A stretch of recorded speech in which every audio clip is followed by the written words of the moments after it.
Hola, muchos de ustedes me conocen por mi labor como administrador en comunidades de ciencia, donde analizamos la realidad bajo la lente del método científico. Hoy vamos a entrar en un terreno pantanoso, un tema que divide a la humanidad, la mediumnidad.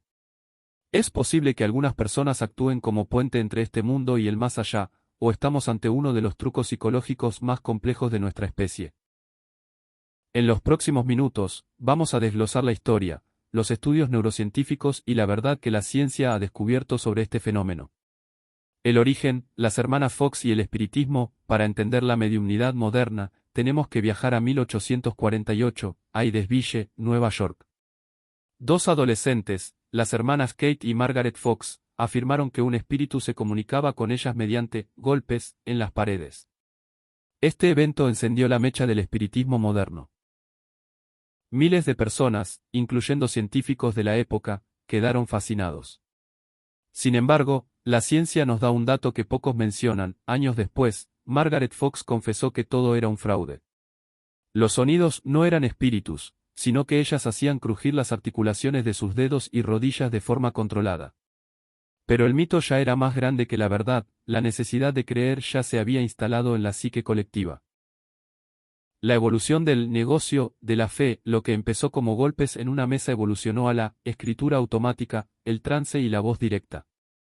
Durante el siglo XIX y principios del XX, tras las grandes guerras, la mediumnidad explotó porque había un mercado de dolor inmenso, millones de madres y esposas querían un último adiós.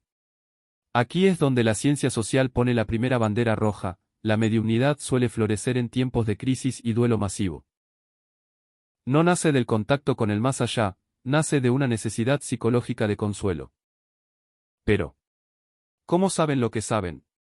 La lectura en frío. Muchos se preguntan, ¿cómo pudo el medium saber que mi abuelo tenía un reloj de plata? La ciencia tiene una respuesta: lectura en frío, cold reading. Es una técnica de comunicación donde el medium lanza afirmaciones generales y observa las microreacciones del cliente. Analizan tu ropa, tu forma de hablar, tus dilataciones pupilares y hasta el lenguaje corporal de tus manos. No están leyendo a un espíritu, te están leyendo a ti. El 80% de lo que dicen son tiros al aire, que tu propio cerebro, desesperado por consuelo, se encarga de conectar y validar. El efecto Barnum o Foure. Aquí entra en juego un fenómeno psicológico llamado efecto Barnum. Es la tendencia que tenemos de aceptar descripciones de personalidad muy generales como si fueran exclusivamente nuestras. Si un medium dice: siento que tienes un conflicto interno que no has resuelto, o veo a alguien que se fue con algo pendiente por decir, casi cualquier persona en duelo se sentirá identificada. No es un mensaje del más allá, es una red estadística lanzada al mar de tu subconsciente. Tú completas la información que falta y le das el crédito al medium.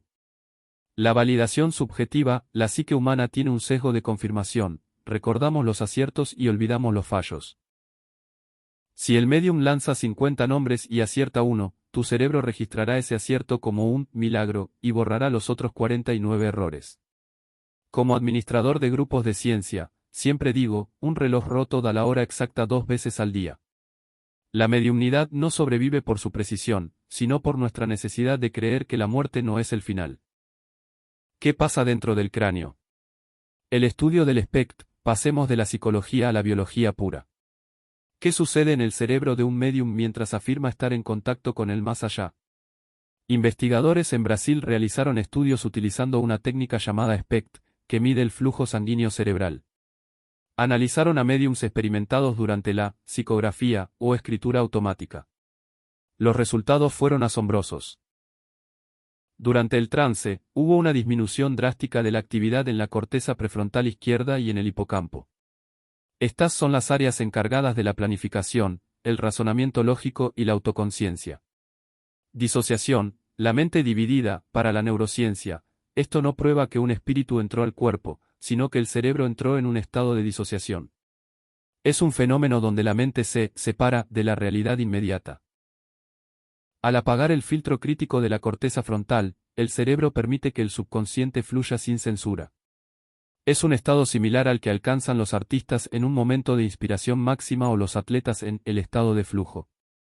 El medium siente que no es él quien escribe, porque la parte de su cerebro que dice, yo estoy haciendo esto, está, literalmente, dormida. La paradoja de la complejidad, lo más curioso es que, según el estudio, mientras menos actividad mostraba el cerebro del médium, más complejo era el texto que escribía. Esto sugiere que, al liberar al cerebro del esfuerzo consciente de querer ser lógico, la mente puede acceder a archivos de memoria y creatividad que normalmente están bloqueados. No estamos ante una antena que recibe señales del cielo, sino ante un cerebro humano operando en una frecuencia de procesamiento profundo que aún estamos tratando de mapear. Los estudios de triple ciego, como hombres y mujeres de ciencia, no podemos ignorar los datos. Existen estudios, como los realizados en Italia y en la Universidad de Virginia, que utilizaron protocolos de triple ciego.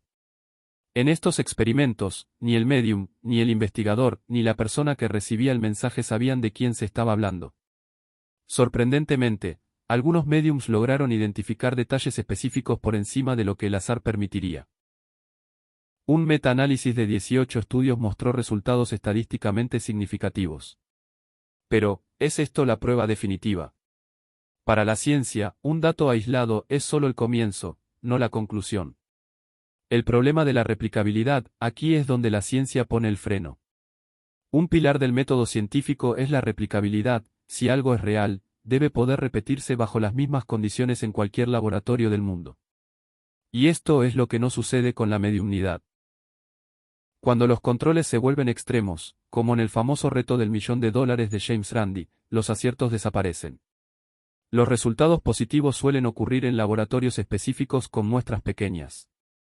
En ciencia, si un fenómeno se desvanece, cuando lo miras con una lupa más potente, lo más probable es que sea un error de medición o un sesgo sutil, no un hecho de la naturaleza.